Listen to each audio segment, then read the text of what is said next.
Saudara-saudara, saya yakin di antara kita pagi ini yang datang di rumah Tuhan pernah merasa disakiti. Betul?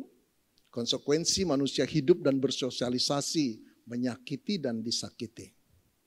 Nah, pasti kita pernah mengalami disakiti oleh seseorang, bukan?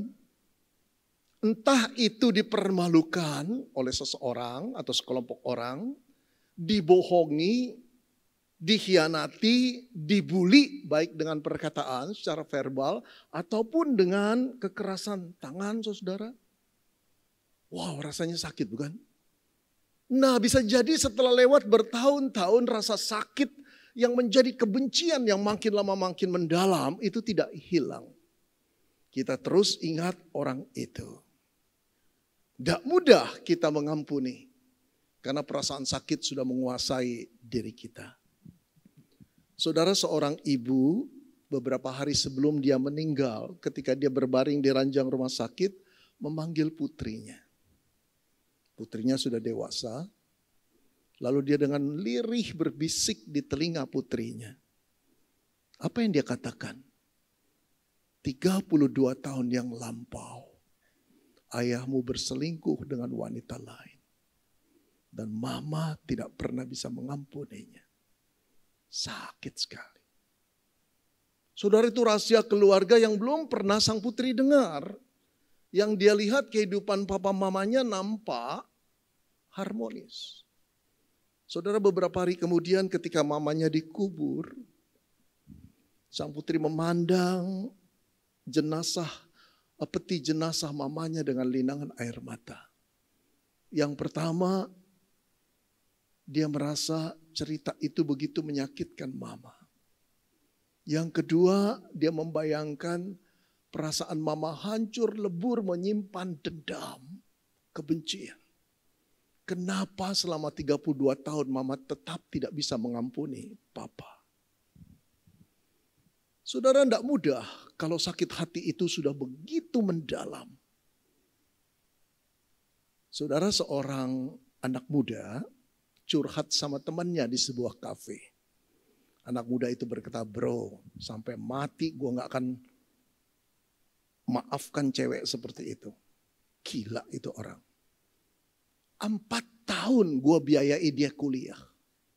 4 tahun gue setia sama dia. Begitu lulus kuliah, dia putusin gue dan merit sama orang. Ternyata sudah bertahun-tahun dia jalan sama orang itu. Waduh, itu cewek bener-bener brengsek. Gua gak akan pernah bisa memaafkan cewek seperti itu, bro. Sampai gua mati pun. Saudara-saudara, kalau saudara belum pernah merasa dikhianati, saudara heran dengar cerita itu. Tapi kalau saudara pernah merasa diselingkuhi dan dikhianati, tahu itu perasaan wajar saja berkembang dengan penuh kebencian. Saudara-saudara yang dikasihi Tuhan, siapa orang yang begitu menyakiti hati saudara begitu dalam? Yang sukar sekali saudara lupakan sampai saat ini. Ketika saudara masuk beribadah, saudara memujikan lagu-lagu pujian penyembahan, engkau lupa. Ketika mendengar firman, engkau dengar kebenaran, engkau lupa pada orang itu. Tapi begitu pulang, pergi ke mall, ketemu orang yang wajahnya sama, ingat lagi. Oh, rasanya hati bergetar lagi dengan kebencian. Siapa orang itu? Saya tidak tahu. Tapi Tuhan tahu siapa yang kau simpan di dalam kamar yang gelap itu. Di kamar gelap itu ada brankas. Di brankas itu masih ada safe deposit box yang kau kunci rapat-rapat. Tapi Tuhan tahu nama siapa yang ada di sana. Saudara yang dikasihi Tuhan, sakit hati menjadi pengalaman kita semua. Tak mudah. Siapa manusia yang bisa bebas dari perasaan sakit hati dan menyebar menjadi kebencian? Tidak ada. Entah dia raja, entah dia presiden, entah dia rakyat jelata. Entah dia bos, entah dia karyawan. Sama saja. Bisa dilanda dan diracuni oleh kebencian. Nah, saudara yang dikasihi Tuhan, bisa juga hamba Tuhan dan jemaat. Tidak cuma milik jemaat disakiti hati itu saudara. Tapi hamba Tuhan yang nampaknya rohani, dekat dengan Tuhan. Seperti saya ini mengabarkan firman Tuhan. Apakah kebal daripada perasaan dilukai dan disakiti hati? Tidak. Nah saudara yang dikasihi Tuhan.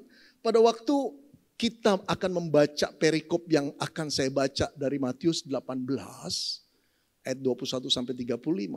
Ini kisah sakit hati seorang hamba Tuhan. Bukan kelas hamba biasa, tapi rasul.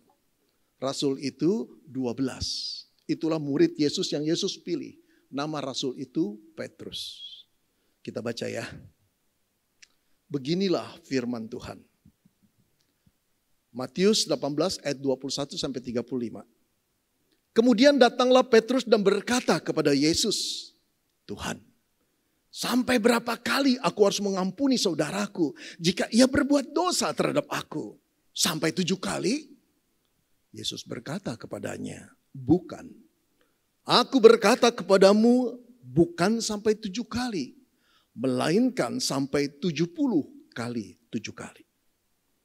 Sebab kerajaan surga seumpama seorang raja yang hendak mengadakan perhitungan dengan hamba-hambanya. Setelah ia mulai mengadakan perhitungan itu, dihadapkanlah kepadanya seorang yang berhutang 10.000 talenta. Tetapi karena orang itu tidak mampu melunaskan hutangnya, raja itu memerintahkan supaya ia dijual beserta anak istrinya dan segala miliknya untuk pembayaran hutangnya. Maka sujudlah hamba itu menyembah dia, katanya, sabarlah dahulu. Segala hutangku akan kulunaskan. Lalu tergeraklah hati raja itu oleh belas kasihan akan hamba itu. Sehingga ia membebaskan dan menghapuskan hutangnya. Tetapi ketika hamba itu keluar, ia bertemu dengan seorang hamba lainnya yang berhutang 100 dinar kepadanya. Ia menangkap dan mencekik kawannya itu. Katanya, bayar hutangmu. Maka sujudlah kawannya itu dan memohon kepadanya, sabarlah dahulu, hutangku itu akan kulunaskan. Tetapi ia menolak dan menyerahkan kawannya itu ke dalam penjara sampai dilunaskan hutangnya. Melihat itu, kawan-kawannya yang lain sangat sedih lalu menyampaikan segala yang terjadi kepada tuan mereka. Raja itu menyuruh memanggil orang itu dan berkata kepadanya, hai hamba yang jahat, seluruh hutangmu telah kuhapuskan karena engkau memohonkannya kepadaku. Bukankah engkau harus mengasihani kawanmu seperti aku mengasihani engkau? Maka marahlah tuannya itu dan menyerahkan kepada algojo sampai ia melunaskan seluruh hutangnya. Kata Yesus menutup ceritanya. Maka Bapakku yang di surga akan berbuat demikian juga terhadap kamu. Apabila kamu masing-masing tidak mengampuni saudaramu dengan segenap hatimu. Petrus, Rasul Tuhan. Petrus termasuk murid Tuhan. Mempunyai guru rohani yang terrohani di seluruh dunia dan sepanjang abad. Yesus namanya. Allah yang menjadi manusia. Tapi dia belum menangkap seluruh kehendak Tuhan. Apa yang diajarkan Tuhan? Satu kali dia datang pada Tuhan. Tuhan, sampai berapa kali aku harus mengampuni saudaraku jika dia berbuat salah kepadaku? 7 kali kah? Saudara, orang Yahudi mirip dengan orang Asia, mirip juga dengan Indonesia. Punya tradisi kalau ngampunin orang 3 kali saja. Betul? Kalau 4 kali dia akan ngelunjak. Karena itu batasnya 3 kali. 4 kali bacok saja, gak apa-apa. Tikam saja, tidak apa-apa. Matiin saja, tidak apa-apa. Sudah melalui batas kesabaran. Begitu? Nah, jadi saya bayangkan saudara. Ketika Petrus itu datang sampai 7 kali kah? Dalam bayangan dia, guru yang rohani ini akan terkejut. Mulutnya setengah terbuka. Keluar, lalu menepuk-nepuk pundak Petrus dan berkata, Petrus, Petrus. Imanmu sudah maju sekali. Aku gembira punya murid rohani seperti engkau. Sebetulnya bukan 7 kali Petrus. 3 kali cukup. 4 kali tikam sampai mati. Kira-kira begitu. Diharapkan pujian, ini dugaan saya. Tapi betapa terkejutnya ketika dia menanti respon Yesus Yesus tidak terperangah. Yesus menatap dia dalam-dalam lalu berkata satu kalimat yang membingungkan Petrus. Bukan. Aku berkata kepadamu bukan 7 kali. Tapi 70 kali 7 kali. Hah? Sekarang mulut Petrus yang terperangah.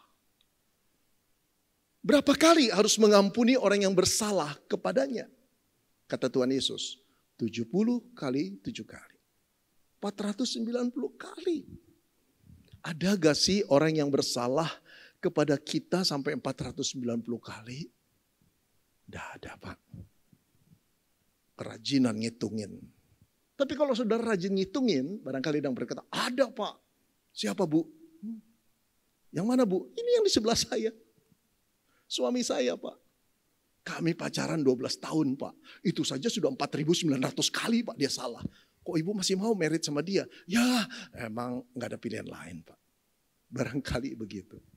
Saudara, apakah kalau kita ngitung sudah 490 kali orang yang bersalah sama kita, 491 itu boleh kita balas. Enggak begitu pasti saudara juga tahu bukan? Nah saudara, di dalam tradisi Israel angka 7 itu angka sempurna. 7 hari, 70 tahun angka sempurna. Itu menandakan 70 kali 7 sempurna kali sempurna. Jadi gimana sih maksud Tuhan Yesus untuk mengatakan Petrus, pengampunan itu bukan soal kalkulasi. Tapi soal isi hati. Yang tak pernah habis untuk memberi pengampunan lagi dan pengampunan lagi. Seperti air sungai yang mengalirkan airnya dan tidak pernah berhenti. Begitulah pengampunan. Jadi pengampunan Kristen itu unlimited saudara. Gak terbatas. Oh saudara-saudara, Petrus bingung pasti dengan ajaran seperti ini. Kenapa? Saudara cari deh. Ada gak nabi dalam perjanjian lama, rasul dalam perjanjian baru yang mengajarkan pengampunan itu harus terus menerus. Tokoh agama di agama lain pun tidak pernah ada. Hanya tukang kayu itulah, guru Petrus itulah yang bernama Yesus dari Nazaret berkata 70 kali 7 kali. Artinya jangan berhenti mengampuni orang. Kenapa saudara nilai seperti ini tidak ditemukan di dalam agama manapun, di dalam nabi atau rasul, juga di dalam diri Petrus. Karena ini adalah nilai kerajaan Allah. Dan saudara-saudara, Yesus adalah Tuhan atau Raja dari kerajaan Allah. Ketika Allah itu menjadi manusia, nilai-nilai yang ada dalam dirinya tidak dikenal oleh manusia. Memang manusia itu ciptaannya. Tetapi setelah jatuh dalam dosa, terdistorsilah moralitas yang ada dalam diri manusia. Hari ini kita mengalami kesedihan bukan? Bagaimana mungkin sekelompok orang atau kumpulan orang nonton bola sampai injek-injekan 127 orang meninggal dunia. Saudara sekarang lihat bukan nilai-nilai kerajaan Allah yang dibawa. Nilai keselamatan dirinya, ingin menimbulkan kekacauan. Saudara-saudara, betapa kita manusia tidak lagi mengenal values daripada the kingdom of God. Petrus juga bingung. Bagaimana mungkin bisa mengampuni orang selama-lamanya? Nah saudara, Yesus adalah guru terpandai. Ketika dia mengajar dan muridnya nggak paham, dia mulai menjelaskannya dengan cerita yang namanya perumpamaan. Barangkali dia berkata, yuk Petrus duduk dah. Yesus juga duduk. Kemudian Yesus berkata, mau Coca-Cola apa mau Thai tea? Petrus berkata, terus saja Tuhan, gak usah Thai tea, gak usah Coca-Cola, saya juga tahu gak ada itu. Katakanlah apa maksudmu. Barangkali kalau diterjemahin kayak gitu ya. Kalau saya bikin sinetron kayak gitu. Nah saudara yang kekasih, Tuhan Yesus lalu berkata, Petrus, kerajaan surga itu seumpama seorang raja yang memberikan hutang kepada hamba-hambanya. Saudara lihat, kerajaan surga itu seumpama. Nah dia mau mengatakan begini loh nilai-nilai kerajaan surga yang kamu gak pahami. Seperti seorang raja yang memberikan hutang kepada hamba-hambanya. Ada satu hamba yang diberi 10.000 talenta pinjaman. Bukan pinjol saudara, ini benar-benar real. Nah saudara yang dikasih Tuhan, pada hari pertanggungan jawab perhitungan diadakan. Tapi hamba itu, Alkitab katakan, ini cerita Tuhan Yesus. Enggak terjadi betul-betul, saudara, enggak. Ini cerita karangan Tuhan Yesus.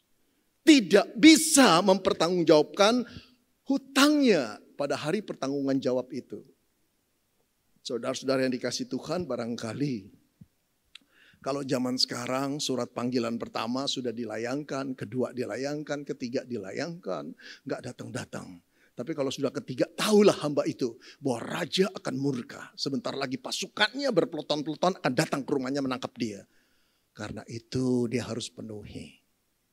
Saudara bayangkan lagi ya, malam harinya sang hamba dengan istri dan anak-anaknya berkumpul. Mungkin juga ada mertua, mungkin juga ada menantu, mungkin juga ada pendeta di sana.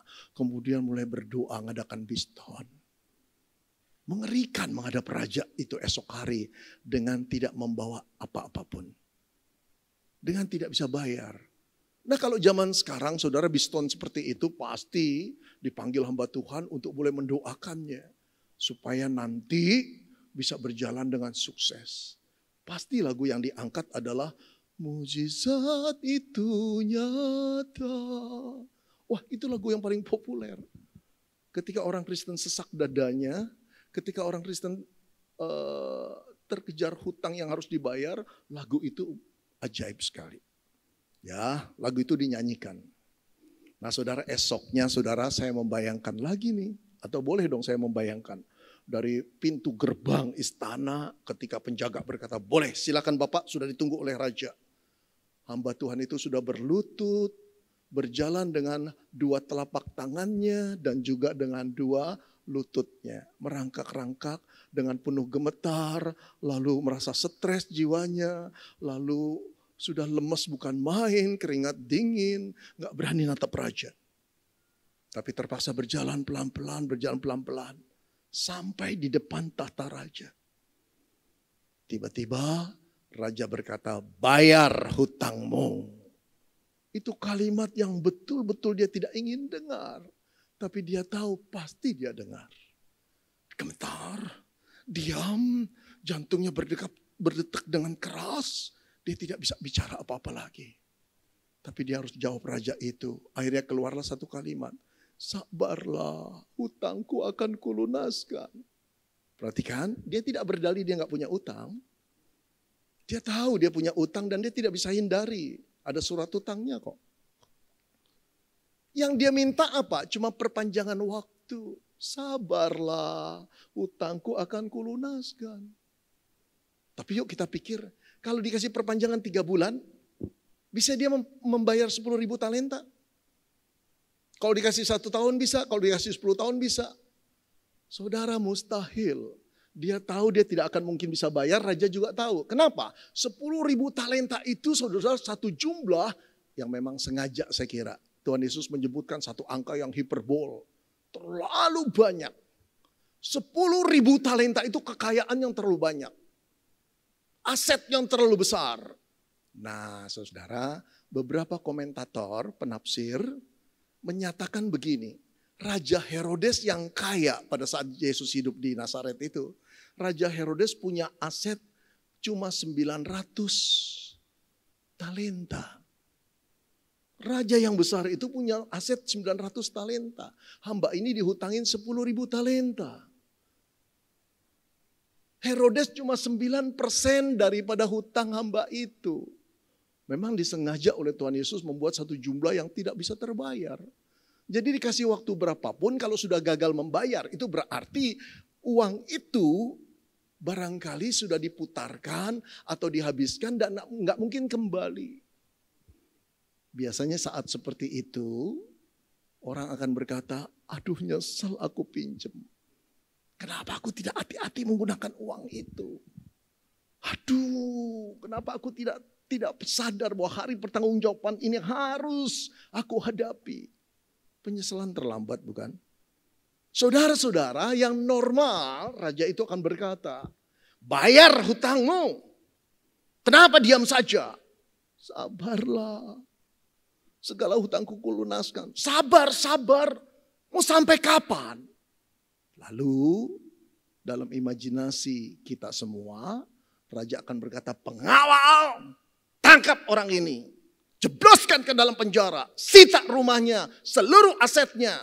Kalau masih kurang, bawa istri dan anaknya, jadikan budak. Keterlaluan hamba seperti ini. Tidak menghormatiku, tidak mengindahkan uang negara. Tahan dia. Sudah, itu keputusan final. Itu yang akan dia dengar.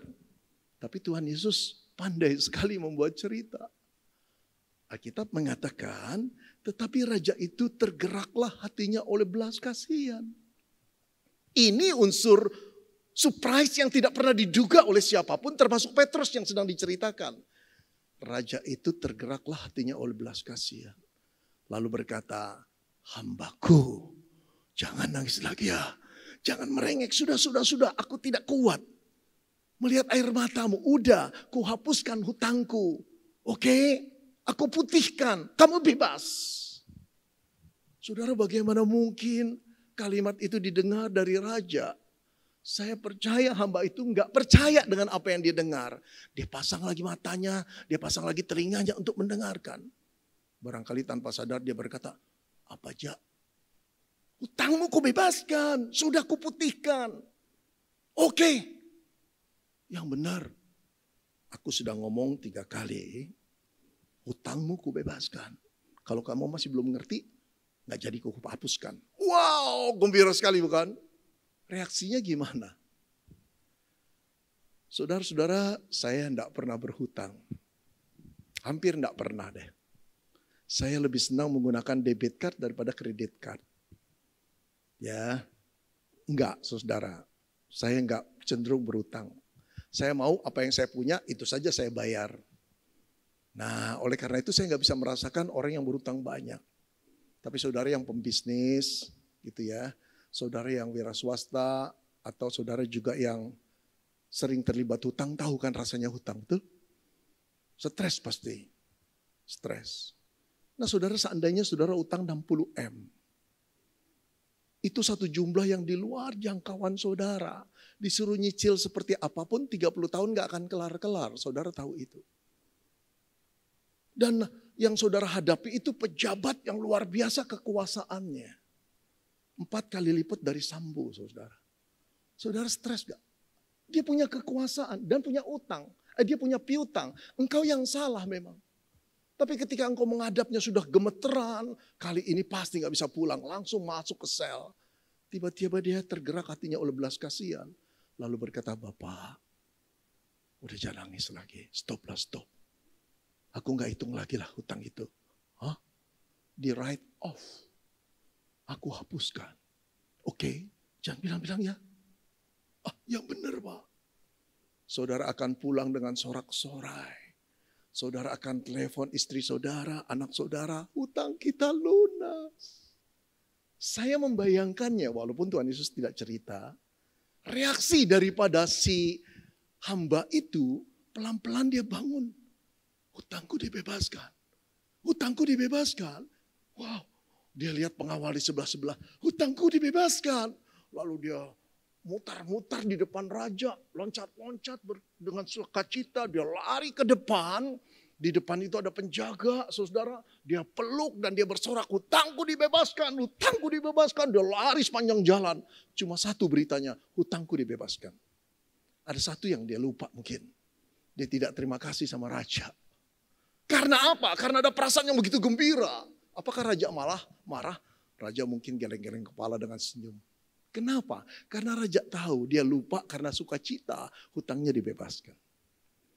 Nah, saudara, cerita Tuhan Yesus belum berakhir. Ketika dalam gambaran kita, si hamba itu berlari dengan sukacita untuk mengabarkan berita sukacita itu kepada istri dan anaknya. Tiba-tiba bertemulah dia dengan seseorang yang hutang sama dia. Saudara, tiba-tiba mendelik dia. Barangkali orang ini sudah dikejar 3 bulan, 6 bulan. Gak tahu kemana, sekarang kebetulan ketemu. Langsung dia tangkap, dia cekik. Dia berkata, bayar hutangmu. dalam hati dia, orang seperti ini yang buat gue stres. Orang seperti ini yang bikin cash flow gue macet luar biasa. Perusahaan akhirnya bangkrut. Orang seperti ini loh, bayar hutangmu. Saudara perhatikan, Tuhan Yesus mengarang cerita dengan indahnya, memerangkap, membuat pikiran kita tergali untuk menafsirnya. Hamba itu berkata kalimat yang sama dengan kalimat dia waktu diminta bayar hutangmu. Sabarlah, hutangku akan kulunaskan. Minta sabar. Tapi berbedanya apa? Dia hutang pada raja 10.000 talenta, orang ini 100 dinar. Saudara tahu perbandingannya? Kalau dijadikan rupiah, hamba ini berhutang 60 M, orang itu cuma berhutang sama dia cepek ceng 100.000. Aduh saudara, kalau kita tiba-tiba hutang 60 M dibebaskan, yang pertama-tama ketemu satpam saya kasih cepek ceng tuh. Loh apa ini Pak? Sudah jangan ngomong. Wah terima saja. Ketemu orang yang hutang sama kita 1 juta. Aduh minta maaf ya Pak Beni, saya belum bisa bayar. Berapa hutangmu? 1 juta. Lah lupakan. Loh kenapa begitu Pak? Gede loh Pak. Oh kenapa? Kenapa kita nggak hitung? 60 M baru saja dibebaskan. Itu reaksi yang normal seorang manusia. Tapi tidak dengan hamba itu. Dicekik, dibawa ke pengadilan dan dijebloskan ke dalam penjara. Aduh saudara, kalau saudara mendengar cerita seperti ini, naik pitam gak sih emosi saudara? Saya nyeritain aja naik pitam. Orang ini gak tahu diri. Betul gak?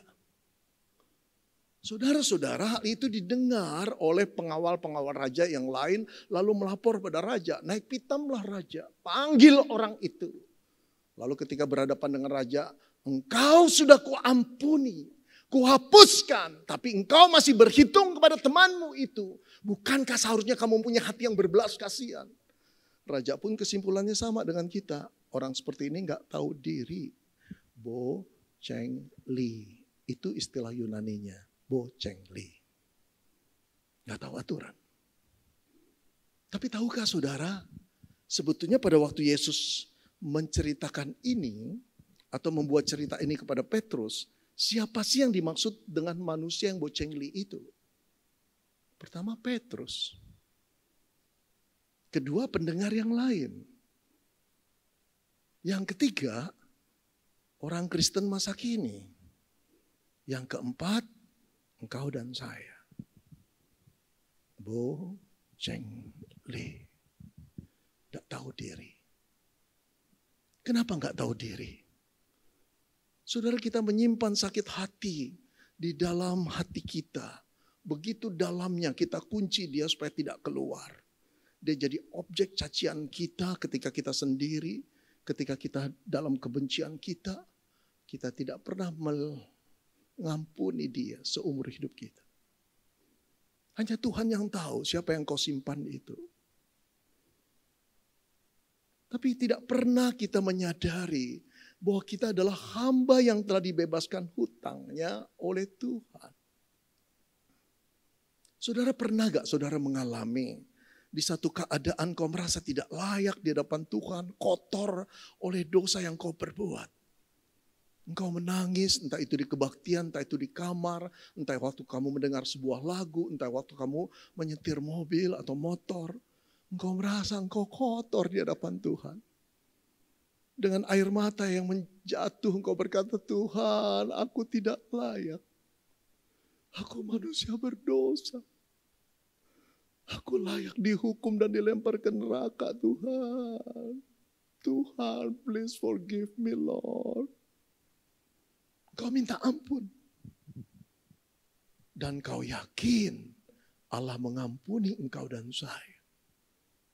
Dan kita dilahirkan baru, diciptakan baru. Kemana dosa kita itu? Dosa kita tidak didelete oleh Tuhan begitu saja. Saudara, dosa kita itu diangkat oleh Tuhan, dilemparkan ke pundak anaknya Yesus Kristus. Pada waktu dia mati 2000 tahun yang lalu di atas kayu salib. Walaupun kau dan saya belum lahir, pada saat itu belum hadir dalam dunia, belum diciptakan Tuhan. Tapi jalan keluar itu secara simbolis sudah ada di sana. Setiap orang yang percaya pada Yesus dan mengaku dia juru selamatnya, dia akan diampuni oleh Tuhan. Dan seluruh dosanya dipikul dengan kematiannya di kayu salib. Jadi pada waktu Yesus mati di salib, dia tidak memikul dosanya sendiri. Karena dia tidak berdosa sama sekali. Dia Allah yang suci dan kudus. Tapi dia mau menanggung seluruh kesakitan, seluruh penderitaan atas dosa-dosa kita. Hukumannya ditanggung di atas pundaknya. Supaya apa? Supaya engkau dan saya tidak perlu membayarnya lagi. Berapa banyak dosa itu? Segunung. Berapa banyak teman kita yang menyakiti kita itu dosanya? Sebutir. Ini yang kurang kita sadari. Diampuni segunung dosa. Tapi dosa teman kita, dosa orang yang kita benci itu, sebutir pasir besarnya. Kita terus hitung seperti itu.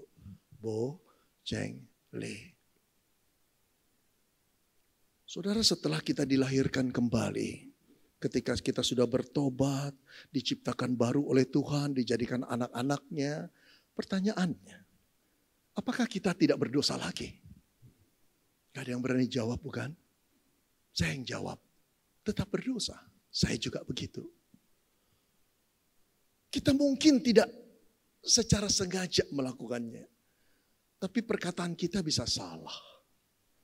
Kita mungkin tidak sengaja melakukannya, perbuatan kita salah. Kita terpepet, lalu kita khianati orang. Kita terpepet, lalu tidak bayar hutangnya. Saudara, kita manusia yang penuh kelemahan. Tapi tahukah saudara, di dalam doa Bapa kami, Tuhan Yesus mengajarkan satu doa. Yang di dalamnya ada perkataan, ampunilah kami akan segala kesalahan kami. Itu mau mengatakan setelah kita dilahirkan kembali dan bertobat, kita akan masih tetap melakukan dosa. Tapi tahukah engkau, Tuhan Yesus memberi ruang, datang pada Bapa lagi. Mohon ampun lagi. Jadi ada dua pengampunan, saudara. Pengampunan yang pertama dan yang besar yang terjadi hanya satu kali dalam hidup kita, pengampunan pertobatan. Kita menyesal atas dosa kita. Kita tahu kita harus dimurkai Tuhan. Tapi kita bertobat dan mengaku Yesus juru selamat kita. Kita dijadikan ciptaan baru. Tapi di dalam kehidupan yang baru kita masih turun jatuh bangun di dalam dosa. Tapi itu tidak membuang kasih setia Tuhan dari diri kita. Kita tetap diampuni daily, every single time. Kita diampuni terus menerus. Jadi berapa banyak dosa kita kepada Tuhan, hutang dosa kita. Gunung menggunung, saudara. Tapi doa itu, doa Bapa kami itu, ampunilah kami akan segala kesalahan kami. Masih diteruskan oleh Yesus. Seperti kami juga mengampuni orang yang bersalah kepada kami. Ampunilah. Kasih karunia Tuhan sudah dapat duluan kan? Lalu kamu harus bilang, seperti kami mengampuni orang yang bersalah kepada kami. Itu harus kamu lakukan. Saudara-saudara, itu nilai surgawi. Jangan mendendam, jangan membenci. Karena apa? Karena kita orang yang berhutang terlalu besar kepada Tuhan. Hutang pengampunan. Saudara, ketika saya jadi pemuda, saya ikut kelas katekisasi. Umur saya saat itu 20 tahun. Nah, yang ngajar katekisasi tentu pendeta saya. Saya masih ingat ketika dia ngajar, satu kali dia berkata begini. Di gereja kita dulu ada seorang encim. Encim saya bayangkan wanita setengah baya atau setengah baya agak tua gitu ya. Ada seorang encim. Badannya kurus, rambutnya putih. Yang luar biasa, kalau kami para pendeta ingin mengajak jemaat menaikkan doa Bapa kami, biasanya berdiri kan. Mari saudara-saudara kita bangkit berdiri, kita naikkan doa Bapa kami. Lalu pendeta akan mulai. Bapa kami yang ada di dalam surga. Barulah semua Bapa kami yang ada di dalam surga. Pak pendeta mulai lagi, dikuduskanlah namamu. Baru jemaat, dikuduskanlah namamu. Tetapi, ini pendeta saya cerita, Encim itu punya keistimewaan. Kalau kami para pendeta berkata, mari jemaat kita naikkan doa Bapa kami. Encim itu pasti diri lebih dulu. Lalu sebelum pendeta itu berkata, Bapa kami yang di surga. Encim itu akan berkata, Bapa kami yang ada di dalam surga. Barulah pendeta dengan jemaatnya, Bapa kami yang ada di dalam surga. Dikuduskanlah namamu. Dikuduskanlah namamu. Jadi saat itu yang jadi pendetanya siapa? Encim itu. Gak perlu pendidikan STT saudara. Tetapi yang aneh, kata pendeta saya nih. Ada satu kalimat yang tidak pernah diucapkan. Ampunilah kami akan segala kesalahan kami. Ampunilah kami akan segala kesalahan kami. Lalu dia diam. Lalu dia mulai lagi. Berikanlah kepada kami makanan kami pada hari ini yang secukupnya. Gitu ya. Betul gak sih? Seperti kami juga yang mengampuni orang bersalah kepada kami, dihapus sama dia. Dan janganlah membawa kami dalam percobaan. Terus diikutin. Nah, satu kali pendeta saya ini dia cerita, saya penasaran. Lalu selesai kebaktian bersalaman dengan jemaat, saya bilang, Cim, mau ngobrol-ngobrol sama Cim. Boleh gak? Boleh. Ngobrol apa sih? Itu pokoknya seru deh ngobrol kita. Ya apa kasih tahu dulu. Wah, mau ngobrol penting dah. Ya. Tunggu ya, ntar di ruang konsistori. Saudara, setelah semua jemaat pergi, ayo Cim duduk. Cim, saya mau ngomong ya, Cim kalau doa Bapak kami bagus sekali. Hafal ya? Dari remaja sudah hafal semua. Mosok hafal semua. Ada bagian yang Cim lupa loh. Enggak. Semua hafal. Adalah. Enggak. Coba ya. Ampunilah kami akan segala kesalahan kami. Lanjutannya apa? Lupa kan? Enggak lupa. Loh, kenapa Encim enggak pernah ucapkan? Tiba-tiba dia nangis. Nangis begitu keras. Rasanya ada sakit hati yang dalam di hatinya. Dia berkata sama pendetanya, terlalu sakit boksu. Saya gak bisa melupakan, saya gak bisa ngampuni orang ini boksu. Wow. Puluhan tahun Encim ini jadi orang Kristen. Puluhan tahun berdoa. Bahkan mungkin setiap hari, ampunilah kami akan segala kesalahan kami. Puluhan tahun Tuhan mengampuni setiap malam. Tapi ada satu nama yang dia simpan dan dia tidak ingin ampuni. Bo Cheng Le. Tapi paling sedikit saya kagum sama Encim ini. Bukan kagum karena kekerasan hatinya. Paling tidak dia konsekuen. Dia tidak bisa ampuni, dia tidak mau ucapkan. Tapi berapa banyak di antara kita yang begitu mudah. Ampunilah kami akan segala kesalahan kami. Seperti kami mengampuni juga orang yang bersalah kepada kami. Betul. Barangkali Tuhan di atas sana berkata, nak kamu tidak jujur. Nah aku tahu siapa yang kau simpan.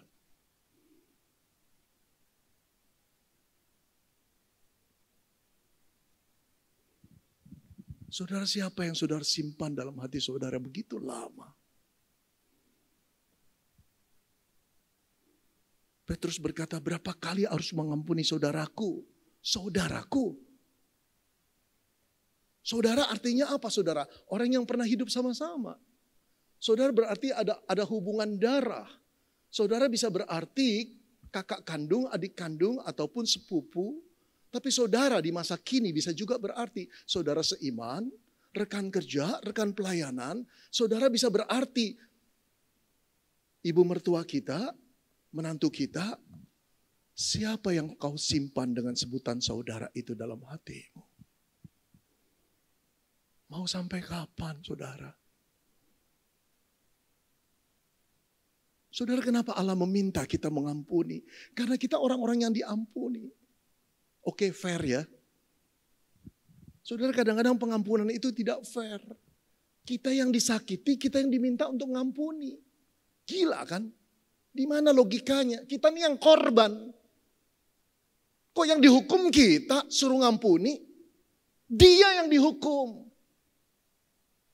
Dia yang dikutuk, bukan aku yang harus lagi mengampuni. Sudah disakiti, sudah jadi korban. Diminta Tuhan ampunilah. Wah, benar-benar gak masuk akal. Saudara, memang pengampunan itu tidak pernah masuk logika. Dan rasanya melecehkan perasaan kita. Tapi Tuhan tahu, hanya itulah yang bisa memerdekakan engkau dan saya dari perasaan kebencian yang merusak hati kita. Saudara, kebencian itu menekan jiwa kita. Pengampunan melegakan jiwa kita. Saudara-saudara, pengampunan itu tidak mengubah masa lalu kita. Tapi pengampunan mengubah masa depan kita. Saudara, menyimpan pengampunan itu membunuh sukacita dan damai sejahtera Allah di dalam kita. Tapi pengampunan, saudara, membuat kita menikmati setiap detik sukacita dan damai sejahtera Allah. Saudara, mari saya lanjutkan lagi. Ketika hamba itu bersukacita, dia teriak, hutangku dibebaskan, hutangku dibebaskan. Kapan sukacita yang mengalir seperti air itu akhirnya berhenti? Pada waktu dia melihat orang yang berhutang 100 dinar, yang dia kejar dan dia tidak ampuni. Aduh saudara, Allah begitu sayang samamu dan sama aku, sama kita sekalian. Dia tidak ingin kau menjadi anak-anaknya yang kehilangan sukacita karena engkau menendam, karena engkau membenci orang yang membuli engkau. Saudara, ketika kita menyimpan dendam pada seseorang dan benci seorang dan tidak memberi pengampunan, kita merusak diri kita sendiri. Sampah yang kita simpan di dalam kamar kita yang membusuk dan akhirnya kita nggak bisa tidur. Merusak paru-paru kita. Membuat kotor udara yang kita hirup. Apa gunanya? Orang yang kita benci, wah, gak pernah mikirin kita, saudara. Barangkali dia sudah jadi pembisnis yang besar. Barangkali dia sudah yang mengkhianat kita sudah berkeluarga dengan bahagia. Kenapa lagi kita jadi korban atas kebencian kita? Kita seperti narapidana yang sudah bebas. Sudah bebas. Merdekalah. Hadapi masa depan dengan optimis. Tapi secara sengaja kita mengingat orang yang kita benci. Lalu itu seumpama kita masuk lagi ke sel kita. Merenung di sana, meratapi lagi, nangis lagi, tergores lagi luka hati kita. Karena kebencian kita. Saudara, orang yang menyimpan kebencian itu bodoh. Sukacita Allah yang mahal, damai sejahtera Allah yang tak ternilai, rusak. Dan tidak bisa kita nikmati. Saudara, seorang bapak, kata anaknya bercerita sama saya. Dia ditipu habis-habisan dalam bisnisnya. Oleh seorang teman baik yang dia tolong. Akhirnya menjadi karyawannya sama-sama. Kemudian diajarkan cara berbisnis. Akhirnya temannya buka bisnis sendiri dan menjadi kompetitor. Ajak join, lalu selang sekian waktu duit yang begitu banyak diciaknya, dimakannya habis. Kemarahan itu tak tertahan, perusahaannya pilot, hidupnya cuma di satu kamar, saudara. Tidak ada yang bisa menghibur bapak ini. Rambutnya memutih dengan cepat, badannya kurus, kulitnya kering, keriput. Goresan-goresan wajahnya tertera jelas, cepat tua. Anaknya bilang, dan kadangkala Pak, ketika Papa mengingat temannya itu, dia seringkali memegang bangku tempat dia duduk dengan gemetar. Kami tahu Papa sedang dirasuk kebencian. Saudara, Allah tidak ingin engkau dan saya menjadi orang seperti itu.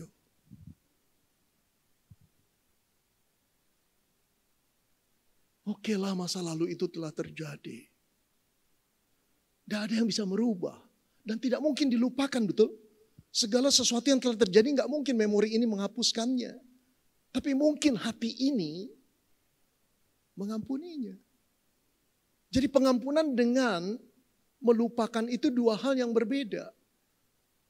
Ketika kita sudah mengampuni, walaupun kita ingat peristiwanya, ingat orang ini, nggak ada sakit hati lagi. Saudara, Allah ingin membebaskan engkau dan saya dari kerusakan seperti ini. Termasuk orang-orang yang pernah mengkhianati kita dan selingkuh dengan orang lain. Barangkali ada di antara kita yang pernah berjanji hidup semati dengan kekasih kita. Bahkan menyerahkan diri kita tanpa risau. Kemudian dia married dengan orang lain. Meninggalkan noda yang begitu memalukan. Dan dia hidup bahagia. Sakit sekali. Walaupun barangkali engkau telah menjadi seorang istri. Tapi engkau tahu orang ini bajingan yang tidak bisa diampuni. Saudara, engkau sedang merusak dirimu sendiri. Ayo keluar dari penjara masa lalu. Ayo buka kunci kebencian itu. Allah sudah memberi kuncinya. Kristus Yesus. Ayo bebaskan dirimu, hirup udara segar. Ayo bersukacitalah. Ayo terimalah damai sejahtera Allah. Dia telah mati bagimu dan bagiku. Mengampuni dosamu dan dosaku agar kita dihidupkan sebagai ciptaan baru. Pak, saya bukannya nggak tahu dan tidak mau, Pak. Saya sudah tersiksa puluhan tahun, Pak, dengan kebencian saya. Tapi saya nggak mampu. Bapak nggak pernah sih punya ayah seperti saya. Nggak bisa dihormati, Pak. Nggak bisa dikasihi. Apa yang harus saya kasihi dari Papa seperti itu? Menimbulkan luka dengan kata-katanya dan perbuatannya. Saya nggak bisa. Barangkali ada yang demikian. Ada juga seorang mertua berkata, Bapak nggak tahu menantu seperti apa yang saya punyai. Dan saya nggak mau cerita, Pak. Nggak layak diampuni. Saya mau, Pak, tapi saya nggak mampu. Saudara, tahukah saudara, ketika engkau bertobat, ketika darah Kristus telah menetes dalam hatimu dan menyucikan dosa-dosamu yang hitam kelam dan memikul seluruh hukuman dosamu di kayu salib, saat itu juga kasih dari Kalvari itu masuk ke dalam hatimu. Kasih Yesus yang unconditional love. Kasih Yesus yang unpredictable. Kasih Yesus yang unlimited. Kasih Yesus yang unbelievable. Amazing. Incredible. Sudah masuk dalam hati kita. Dengan kemampuan kita sendiri, kita nggak bisa mengampuni orang yang sudah menyakiti kita. Tetapi sekarang yang Allah perintahkan, bukalah keran kasih Yesus yang ada di dalam hatimu. Izinkan dia mengaliri seluruh dirimu, pikiranmu, perasaanmu, kehendakmu. Izinkan kasih Yesus menguasai engkau. Maka engkau akan berkata, Tuhan, aku ampuni papaku. Aku ampuni kakakku, aku ampuni adikku. Tuhan, aku ampuni mamaku, Tuhan. Tuhan, sekarang aku mau mengampuni anakku. Mantan pacarku. Mantan suamiku. Ampuni.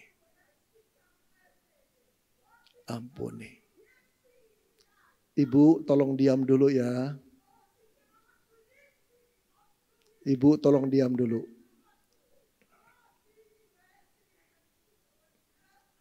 Ibu tolong diam dulu ya. Tolong Bapak Ibu majelis. Saudara, mari Roh Allah ada di tengah-tengah kita. Allah sayang sama ibu dan bapak. Oke, jangan simpan kebencian itu. Jangan simpan. Saya ingin ajak berdoa. Saya berdoa juga pada saudara agar Roh Kudus melembutkan hati saudara. Buka kamar gelap itu. Buka brankas itu. Buka safe deposit itu yang berisi satu nama atau beberapa nama yang kau benci. Bawa pada Tuhan dan berkata, Tuhan, aku ampuni. Sebut namanya. Maka kasih Allah akan mengalir dalam hati saudara. Dan membebaskan saudara dari penjara kebencian itu. Yuk kita berdoa.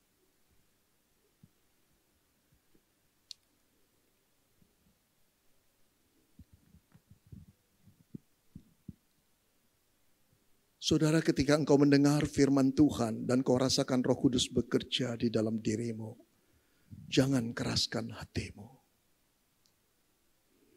Allah bukan tidak simpati dan empati dengan apa yang kamu alami. Ketika engkau dilukai, ketika engkau dikhianati, ketika engkau dipermalukan, dia menangis bersama dengan engkau menangis. Dia selalu mengampuni kesalahanmu. Bukan hanya itu, dia memberikan putra tunggalnya untuk mati. Demi menebusmu, betapa sayangnya dia kepadamu. Dan karena sayangnya dia tidak rela hidupmu hancur. Terus tergores dengan luka-luka lama karena kebencianmu kepada orang yang menyakitimu. Sekarang Allah ingin memerdekakanmu. Bukalah. Bawalah namanya kepada Tuhan. Dan katakan, Tuhan, inilah orang yang aku paling benci. Yang menyakiti hatiku terdalam. Tapi aku membuka keran kasih Kristus di dalam hatiku. Kuasai aku dengan kasih-Mu Yesus. Agar aku bisa berkata, Bapa, ampunilah dia. Karena dia tidak tahu apa yang dia perbuat. Lepaskan pengampunan itu dengan kasih Kristus. Bahkan bila engkau lebih berani lagi berkata, berkati orang ini Tuhan. Kasihani dia Tuhan. Karena kegelapan dosa dia tidak tahu dia telah menyakiti hatiku. Izinkan Roh Kudus memerdekakanmu dari penjara kebencian. Maka sukacitanya yang luar biasa akan memenuhi dirimu. Maka damai sejahtera Allah akan mengikuti kemana engkau pergi. Ekonomi boleh sulit. Secara fisik kita bisa bertambah sakit penyakit. Tetapi manusia batiniah kita diperbaharui hari demi hari. Karena kita hidup dalam damai sejahtera Allah. Silakan ambil waktu buat berdoa, saudaraku. Katakan pada Tuhan kau mengampuninya, sebut namanya.